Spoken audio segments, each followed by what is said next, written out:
کالا جادو کیسے کروایا جاتا ہے؟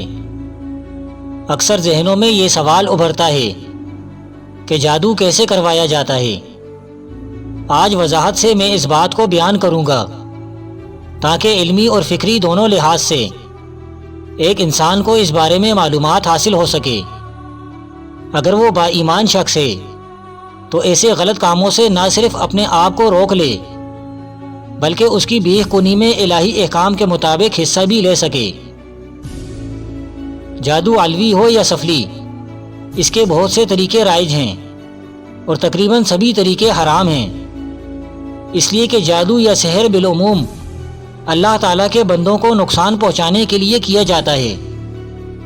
اللہ تعالیٰ کے بندوں کو نقصان پہنچانا اور کسی اذیت میں مبتلا کرنا قطعاً حرام ہے۔ البتہ جادو کی حقانیت بے شمار حقائق و شواہد سے 2 اور 2 4 کی طرح ثابت ہے۔ تمام علماء کرام نے اس کی حقیقت اور واقعیت کو تسلیم کیا ہے۔ بہرحال جادو کرنے کے بے شمار طریقے ہیں، جن میں سے چند اہم طریقوں کی وضاحت ابھی پیش کی جاتی ہے۔ نمبر 1، کھانے پینے کی اشیاء پر عموماً سفلی عمل کے ذریعے یہ تاثیر پیدا کرنا کہ وہ جس جسم میں بھی داخل ہو اپنا اثر دکھائے اور متعلقہ فرد کو شدید نقصان پہنچائے۔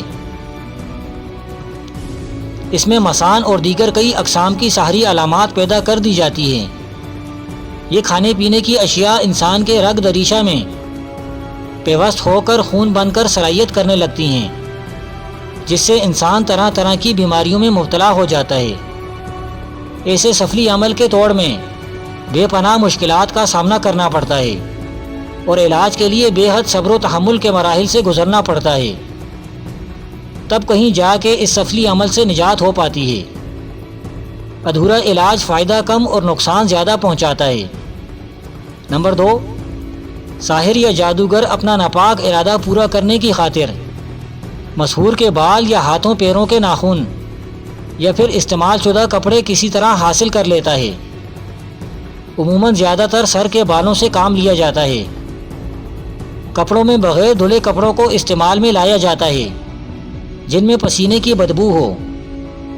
نمبر 3، مسحور کے پاؤں کی مٹی بھی اس مقصد کے لیے استعمال میں لائی جاتی ہے، جس میں مردوں کی راکھ کے علاوہ سفلی اور گندے عمل کی بدولت تیار شدہ اشیاء ملائی جاتی ہے، پھر انہیں ایسی جگہ دبایا جاتا ہے جہاں سے مسحور کا روزانہ گزرنا ہوتا ہے۔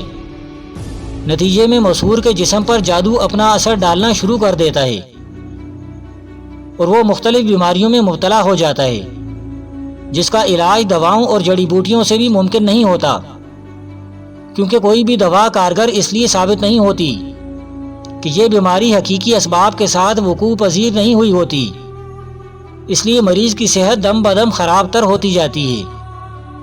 نمبر 4، اس کے علاوہ گھر کی چوکھٹ میں یا مکان کے اندر کسی حصے میں پتلا یا کسی اور سحر شے کو دفن کرنا، ہانڈی دبانا، قبرستان میں ایسا پتلا دفن کرنا جس پر محصور اور اس کی ماں کا نام لکھا ہو، مسان کھلانا وغیرہ، جن کی ایک میعاد مقرر ہوتی ہے۔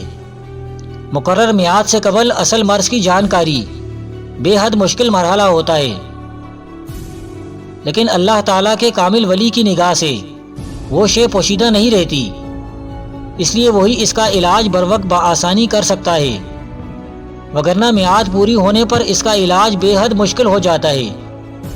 نمبر 5، بعض جانوروں کی ہڈیوں پر بھی مریض کا نام لکھ کر عمل کیا جاتا ہے اور پھر اس ہڈی کو مریض کے گھر یا آس پاس دبا دیا جاتا ہے۔ بعض جانوروں کے خون پر بھی سفلی عمل کیا جاتا ہے اور اس خون کو مریض کے گھر پر پھینک دیا جاتا ہے۔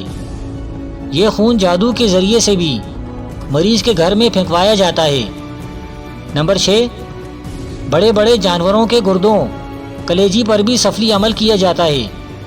اس کے بعد یہ چیزیں مسحور کے گھر ڈالی جاتی ہیں، اور اگر اتفاق سے اس شے کو متعلقہ شخص کا ہاتھ لگ جائے یا اس پر سے گزر جائے جس کے لیے وہ عمل ہو تو وہ اس سحر کی لپیٹ میں آ جاتا ہے۔ نمبر 7، روزمرہ کے استعمال میں آنے والی اشیاء مثلاً آٹا، دھنیا، مرچ وغیرہ یا پھر کوئی ترکاری یا پھل وغیرہ بھی عمل کر کے مسحور شخص کے گھر بھیج دی جاتی ہے، جن کے استعمال سے وہ شخص بیمار پڑ جاتا ہے۔ بعض جادو میعادی ہوتے ہیں اور بعض غیر میعادی۔ میعادی جادو کی صورت میں 40 یوم کم سے کم اور زیادہ سے زیادہ ساحر کی مرضی پر منحصر ہوتا ہے۔ اگر اس دوران علاج کروا لیا جائے تو عمل کٹ جاتا ہے اور متاثرہ انسان خطرے سے نکل آتا ہے۔ اگر میعاد پوری ہو گئی ہو اور روحانی علاج صحیح طریقے سے نہ ہو سکا تو مریض کی قوت دفاع گھٹتے گھٹتے کم سے کم تر ہوتی چلی جاتی ہے اور جسم پر ضعف چھا جاتا ہے۔ اس سے مسحور کا کاروبار بھی متاثر ہوتا ہے، بلکہ زندگی کا ہر گوشہ ہی متاثر ہوتا ہے۔ ان سے بچنے کے لیے کسی صحیح توکل یقین الہی کے ساتھ کسی اچھے خدا ترس روحانی بزرگ سے علاج کروانا چاہیے تاکہ اس مصیبت سے کلیہ نجات مل سکے۔ جادو سے ہونے والی تکالیف۔ جادو سے درجہ ذیل تکالیف کا ظہور عام طور پر کیا جاتا ہے تاکہ انسان کو زیادہ سے زیادہ تکلیف اور نقصان سے دوچار کیا جائے۔ نمبر 1، کسی کے دل میں خوف پیدا کر دینا، جس سے اس کے ہر کام کے ہونے کا یقین و اعتماد زائل ہو جاتا اور ہر کام کا انجام نقصان دہ ہو۔ نمبر 2، کسی کو لا علاج بیماری میں مبتلا کر دینا۔ نمبر 3، کسی عورت کی کوکھ باندھنا تاکہ ساری زندگی لا اولاد رہے۔ نمبر 4، کسی ایسی بیماری میں مبتلا کر دینا جس کا انجام صرف اور صرف موت ہو۔ نمبر 5، میاں بیوی کے درمیان ناچاکی پیدا کر دینا۔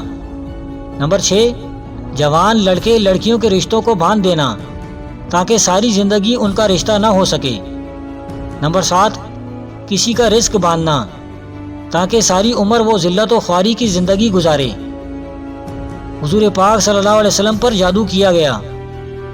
حضرت عائشہ رضی اللہ تعالیٰ عنہ فرماتی ہیں، حضور پاک صلی اللہ علیہ وسلم پر جادو کیا گیا۔ اس کی وجہ سے آپ صلی اللہ علیہ وسلم سمجھتے تھے کہ آپ ازدواج مطہرات کے پاس آئے ہیں، حالانکہ آپ ان کے پاس آئے نہ ہوتے تھے۔ پھر اللہ تعالیٰ نے جبرائیل علیہ السلام کو بھیج کر آپ کو آگاہ کیا اور اس جادو سے شفا بخشی۔ جادو سحر کا روحانی علاج۔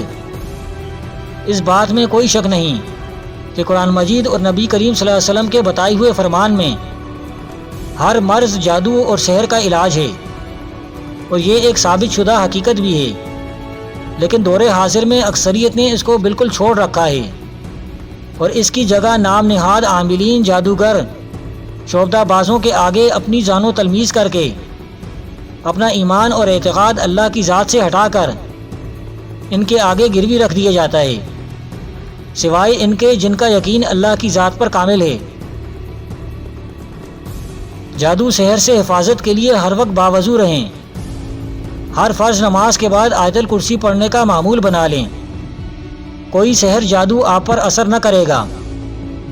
علاج: جادو سے محصور شخص پر اول آخر 7 مرتبہ درود ابراہیمی، درمیان میں آیت الکرسی اور معوذتین 7 مرتبہ پڑھ کر معصور شخص پر تھتکاریں۔